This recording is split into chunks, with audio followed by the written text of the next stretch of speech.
Pacienti është 19 vjeç. Aksidenti rënd. Ka humbur shumë gjak. Dera e sallës së operacionit u hap me vrull. Doktor Arbeni ngriti syt dhe për një moment bota ndaloi. Në qafën e djalit që po sillni me barel vare një varse e vogël argjendi, një shqiponje gdhendur. E njëjta varse që ai kishte bler 20 vite më parë, për djalin që nuk e kishte parë kurrë. Monitori filloi të binte me ritëm të çrregullt.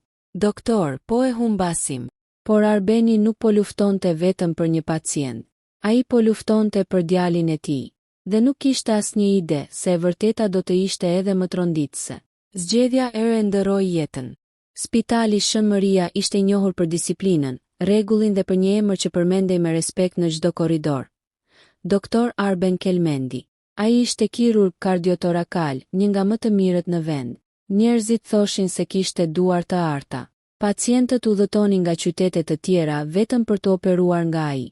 Ai rrallë buzëqeshte, por kur fliste të gjithë dëgjonin. Por askush nuk e dinte historinë e tij të vërtetë. 20 vite më parë, Arbeni nuk ishte ky burr i ftohtë dhe i kontrolluar. Ai ishte një student i ri, ambicioz, i dashuruar marrëzisht me një vajzë të quajtur Elira. Elira ishte ndryshe nga ai. Ajo ishte spontane, e qeshur, e ngrohtë. Ndërsa Arbeni jetonte për libra dhe suksese, ajo jetonte për momente. Kur ajo i tha se ishte shtatzën, bota e tij u përmbys. Do bëhesh baba, i tha ajo me sy që i shkëlqenin. Por në të njëjtën javë, Arbeni mori një ofertë që do t'i ndryshonte karrierën. Specializim jashtë vendit, një mundësi që vinte vetëm një herë në jetë. Ai duhej të zgjidhte familjen apo ëndrrën. Zgjedha. Ne mund ta bëjmë bashk, i tha Elira. Nuk duhet të zgjedhësh. Por Arbeni mendonte ndryshe. Ai kishte frikë se një familje do ta ndalte, frikë se do mbetej një mjek i zakonshëm. Nuk jam gati, i tha ai ftohtë. Ajo heshti gjatë. Një ditë do ta kuptosh çfarë po humb, i tha ajo para se të largohej nga shtëpia e tyre e vogël me një valixhe në dorë. Ai nuk e ndaloi, as nuk e kërkoi më pas. Ai u largua jashtë vendit, u specializua, u kthye si një nga kirurgët më të talentuar të brezit të tij. Por çdo natë kur kthehej në apartamentin e tij luksoz, heshtja e vriste. Ai kurrë nuk u martua, kurrë nuk pati fëmijë të tjerë. Vetëm punë, vetëm operacione, vetëm jetë që shpëtonte për të harruar jetën që kishte braktisur. Ishte ora 02:17 kur telefoni i urgjencës ra. Aksidenti rënd në autostradë. Djalë 19 vjeç. Hemorragji masive. Arbeni u vesh pa folur. Ishte mësuar me adrenalinën, mësuar me gjakun, mësuar me vdekjen, por jo me atë që do të shihte. Kur barela hyri në sallë, ai vuri re fytyrën e djalit të përgjakur të zbet, por me tipare të njohura. Pastaj pa varsen, një shqiponjë argjendi me një gërvishtje të vogël në krahun e majt. Ai e mbante mend atë gërvishtje. Kishte ndodhur kur e kishte rënë në dyshe me ditën që e bleu. Zemra i rahu fort. Nuk mund të jetë, përshpëriti. Doktor.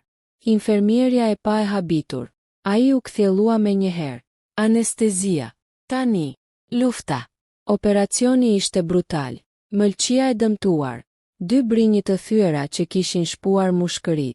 Humbje e madhe gjaku. Monitori filloi të binte me alarm. Presioni po bie. Arbeni ndjeu djersën t'i rëshiste në shpinë. Për herë të parë në 20 vite karrierë, ai kishte frikë. Jo frikë nga dështimi profesional, frikë nga e vërteta. Ai punoi me një intensitet që askush se kishte parë më parë tek ai. Çdo lëvizje ishte e saktë, çdo vendim i menjëhershëm. Defibrilator, një goditje, asgjë. Përsëri, një tjetër goditje. Monitori lëshoi një vit të drejtë për disa sekonda që dukeshin si përjetësi. Jo, përshpëriti ai. Pastaj bip, një rrahje, pastaj një tjetër, ritmi u kthye.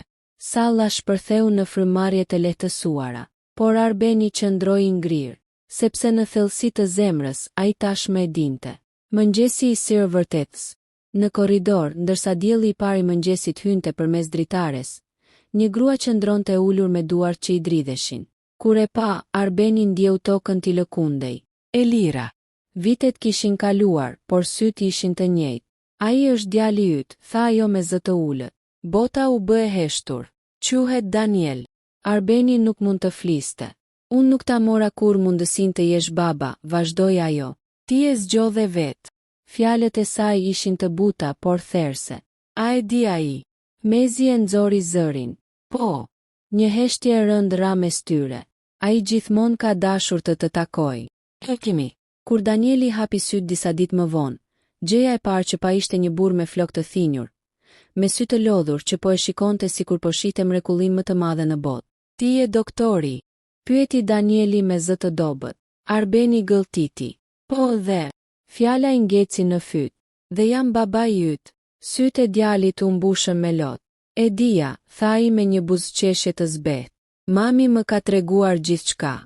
Një lot i rëshiti Arbenit në faqe. Ai që kishte qëndruar i fortë përballë qindra vdekjeve tani dridhej si fëmijë. Jam krenar për ty, tha Danieli. Kjo fjali e shkatëroi plotësisht. Për historia e kem mbaron këtu. Sepse aksidenti nuk ishte qenë aq i rastësishëm sa dukej. Dhe dikush tjetër po fshihte një sekret që mund të shkatëronte jo vetëm familjen e sapo gjetur, por edhe karrierën e doktor Arbenit. Spitali ishte i qetë, por për Arbenin gjithçka brenda tij po zjente.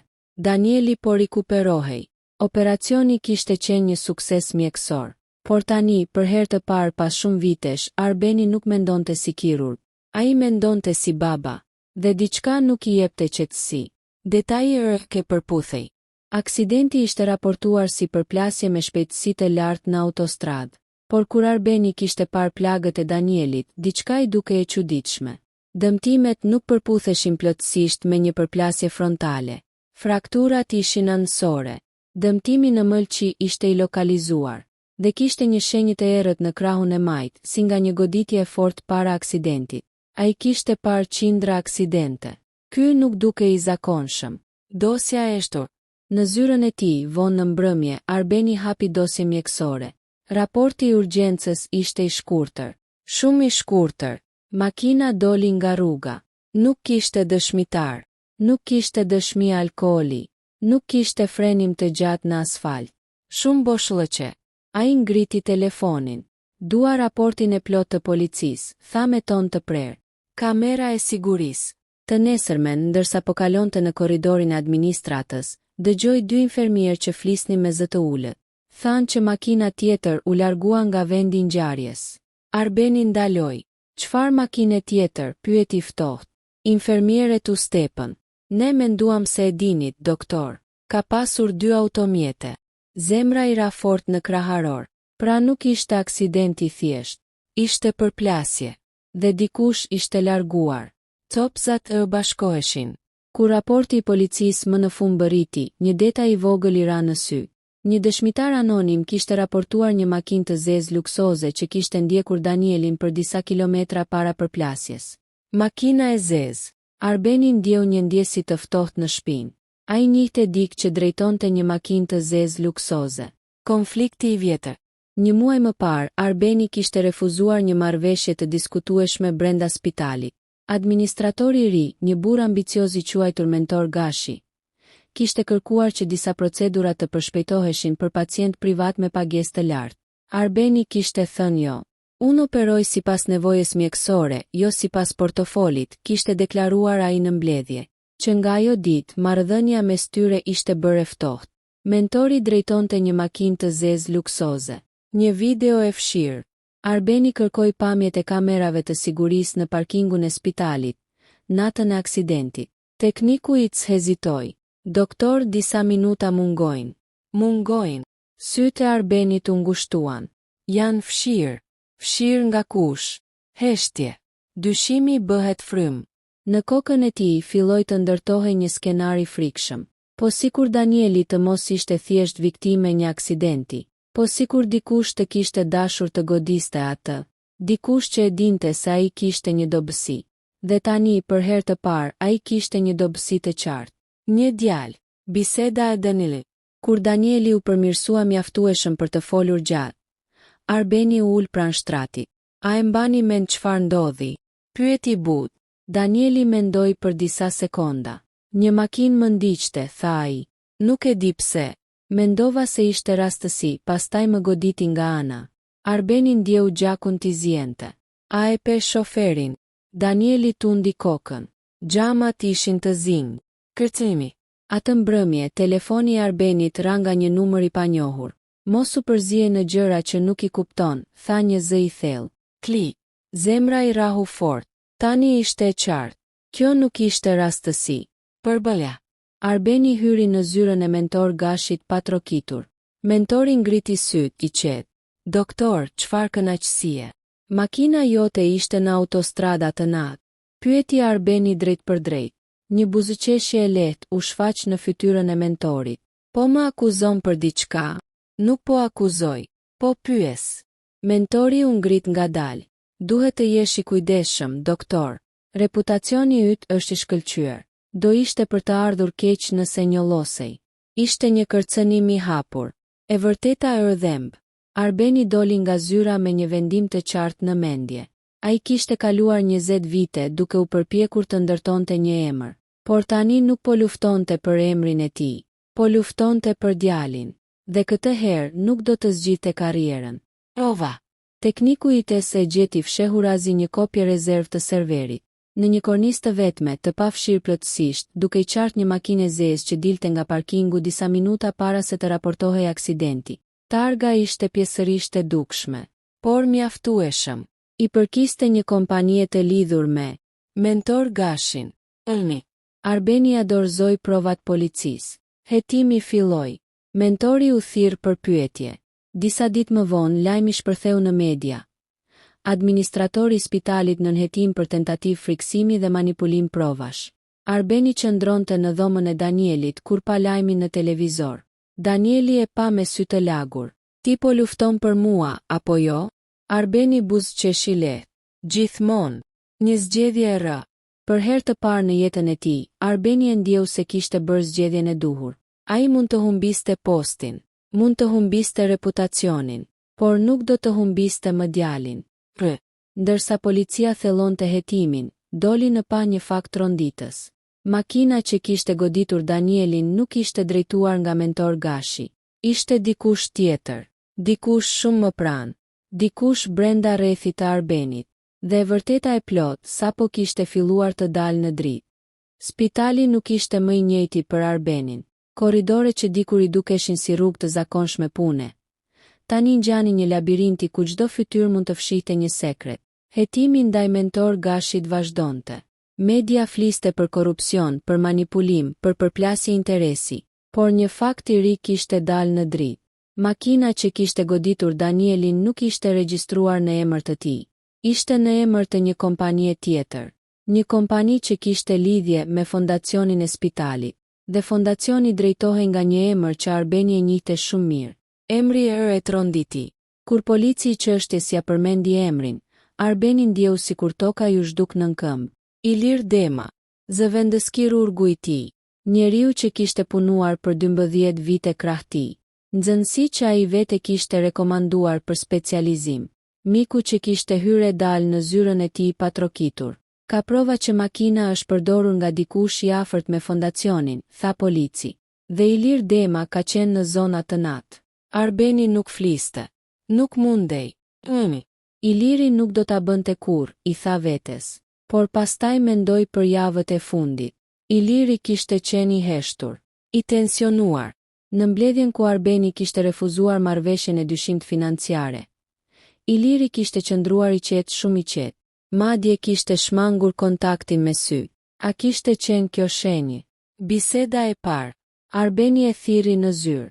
Iliri hyri, i qetë si gjithmonë. Ka nisur hetimi, tha Arbeni pa hyrë në detaje. E di, u përgjigji Iliri. A ishe në autostrada të natë? Një heshtje e gjatë. Po.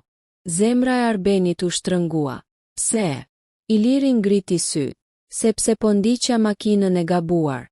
E vërteta e pjeshme. Iliri u ul. Mentori më kërkoi të friksoja dik. Një investitor që po të mbështeste ty për të marrë drejtimin e spitalit. Arbeni u shtang. Nuk dija që ishte djali yt, vazhdoi Iliri me zë të ulët. Nuk e dija. Mendova se ishte thjesht një makinë tjetër. Gjërat dolën jashtë kontrollit. E godite qëllimisht. Zëri i Arbenit ishte i akullt. Doja vetëm ta trembja, por ai humbi kontrollin. Nuk ishte planifikuar kështu. Fjalët ranë si çekiç mbi zemrën e Arbenit. Tratja. Nuk ishte planifikuar. Përsëriti Arbeni. Ti rrezikove jetën e një djali 19 vjeçar. Iliri ngriti zërin për herë të parë. Sepse gjithmonë ka qenë për ty. Gjithmonë ti, Arben. Ti je kirurgu legjendar. Ti je i paprekshëm. Ndërsa unë jam hija jote. Heshtje. E bëra për të dal nga hija, tha i më në fund me zë të thyer. Zgjedhja e vërtetë. Arbeni ndjeu një përzierje emocionesh, zemërim, zhgënjim, dhimbje. Ky ishte njeriu që ai kishte mentoruar, që kishte mbrojtur para bordit, që kishte quajtur mik. Të kam besuar, tha ngadalë. Iliri uli kokën. E di. Dresja. Arbeni kishte një vendim për të marrë. Mund ta mbronte. Mund të manipulonte disa detaje. Reputacioni i tij do të mbetej i paprekur. Ose mund ta dorëzonte. Për herë të parë në jetën e tij, zgjedhja nuk ishte mes karrierës dhe familjes. Ishte mes drejtësisë dhe besnikërisë së rreme. Ai mori telefonin. Kam një deklarat për të dhënë, i tha policisë. Iliri nuk kundërshtoi. Vetëm tha, ndoshta kështu do të dal nga hija. Përballja e Danilin. Kur Danieli mësoi të vërtetën, heshti gjatë. Ti e dorëzove? Pyeti ai. Po. Edhe pse ishte miku yt. Arbeni e pa drejt në sy. Sepse këtë herë nuk do të zgjedh gabim. Danieli buzëqeshi lehtë. Jam krenar për ty. Këto fjalë për herë të dytë e thyen plotësisht. Një fillim i ra. Mentor Gashi u shkarkua. Ilir Dema u arrestua për rrezikim jete dhe manipulim provash. Spitali kaloi një periudhë të vështirë, por bordi i drejtorëve, i impresionuar nga integriteti i Arbenit, i ofroi atij postin e drejtorit. Ai mendoi gjatë. Dikur do ta kishte pranuar pa hezitim, por tani kishte një prioritet tjetër. Skena e fundit. Disa muaj më vonë, Danieli ecste në park, ende me një shenjë të lehtë në krah. Arbeni ishte pranë tij. Do të aplikoj për mjekësi, tha Danieli papritur. Arbeni qeshi lehtë. Je i sigurt? Është rrugë e vështirë. Danieli e pa drejt. Dua të shpëtoj jetë. Si ti. Një heshtje e bukur ra mes tyre. Arbeni kuptoi diçka thelbësore. Ai kishte kaluar jetën duke shpëtuar të panjohur, por shpëtimi më i madh ishte ai që kishte bërë për shpirtin e vet. Ndonjëherë tradhtia më e madhe vjen nga ata që i kemi pranë, por zgjedhja për të bërë gjën e duhur është ajo që na përcakton.